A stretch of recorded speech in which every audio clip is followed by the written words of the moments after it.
Some said that 2022 is the year when foldable phones will finally become one of the most popular mobile phones. If this is indeed the future, then OPPO Find N could well be the pioneer that starts the trend. Of course, we have already seen a few existing foldable models in the market, such as Xiaomi Mix Fold, Samsung Fold series, and Flip series. However, all of them didn't really stir up a wide discussion about the new form factor. Basically, their high pricing would dissuade most users at the outset, and then nothing more. But in the end of 2021, the OPPO Find N comes with a much more reasonable price and a pretty unique look as well. The pricing is the very first step that encourages general users to learn deeper about the foldable phone, so that we could ask a key question.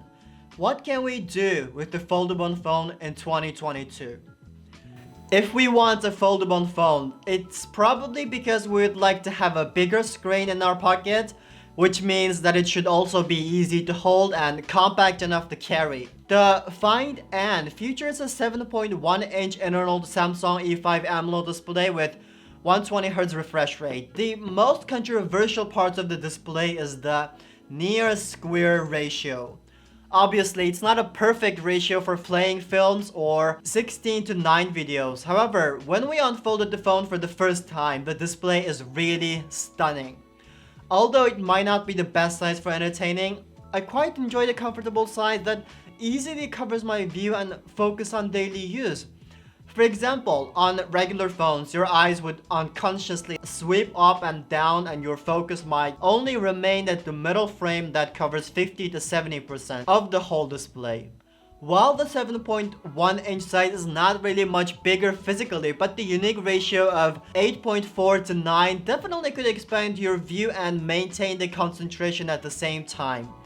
In addition, the phone has really comfortable viewing experience for other activities like reading or web browsing, especially for reading. The phone works like a fantastic pocketbook, and the reading app is Surprise that offers immersive reading experience with physical effects and detail. And although you won't get a better experience for watching those films in 21:9 ratio, it's almost perfect for most old content played at 4:3 ratio. Now let's see what we can do with the 5.5-inch cover display. I have to say that it is the best out of display among the old foldable phones. If you've seen some foldable models like Galaxy Z Fold 3 or Xiaomi Mix Fold, you must understand why I give such comment. They compromise the form of the cover display for having a bigger and more normal ratio primary display. It leads to a display ratio of around 2.5 to 1, bringing a terrible experience. Users can do very little with such strange display in daily use. Over the Find N, you don't have to put up with such silly design. Its cover display comfortably offers similar experience to a compact phone. Most people can handle it well with a single hand, though we still need to bear the weight of 275 grams. But generally, I only use it for some single activities like sending or replying messages, making a call, checking information, and so on. And it wouldn't take me so long, for the weight didn't cause much trouble when I used the phone in folding form.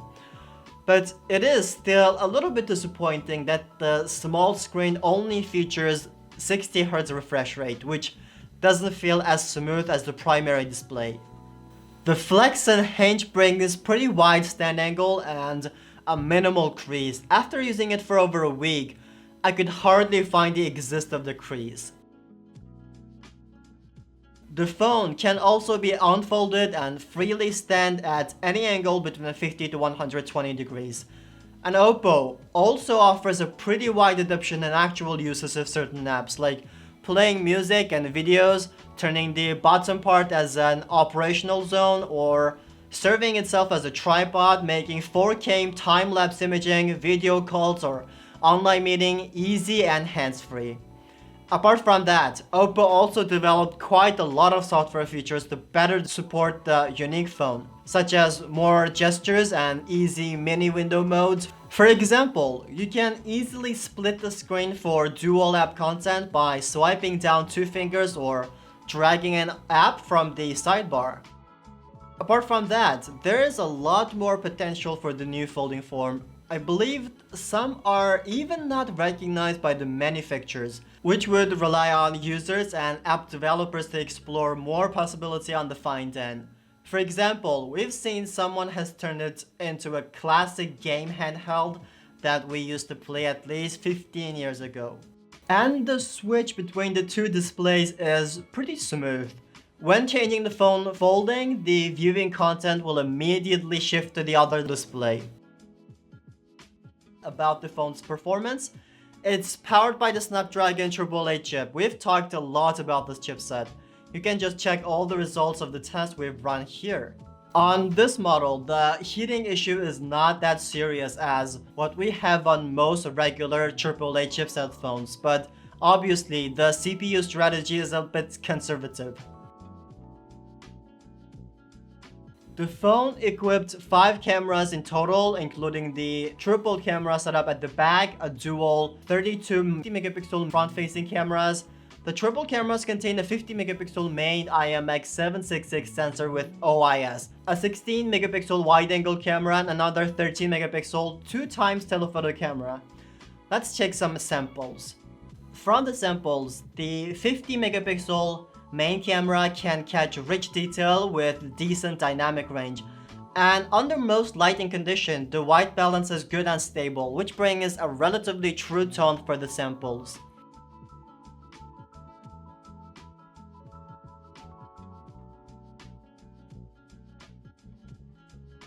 For the 16 megapixel wide-angle camera, its dynamic range is not that impressive as the main camera, but it's still good at producing sharp images with good pureness. But you might notice that the edge image is not so pure and sharp as the central image. During these few days, I truly feel that the 13 megapixel 2x sensor is much more practical and more frequently used than those 3x or 5x telephoto camera.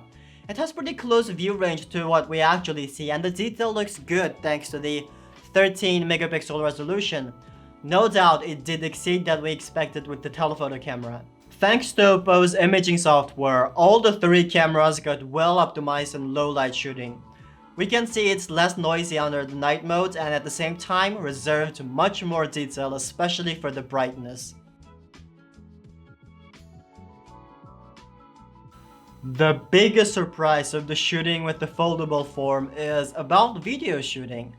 The freestand Hinge allows us to split the display into a view monitor and operational hub, and we also can place it on a surface and serve it as a tripod for time-lapse filming.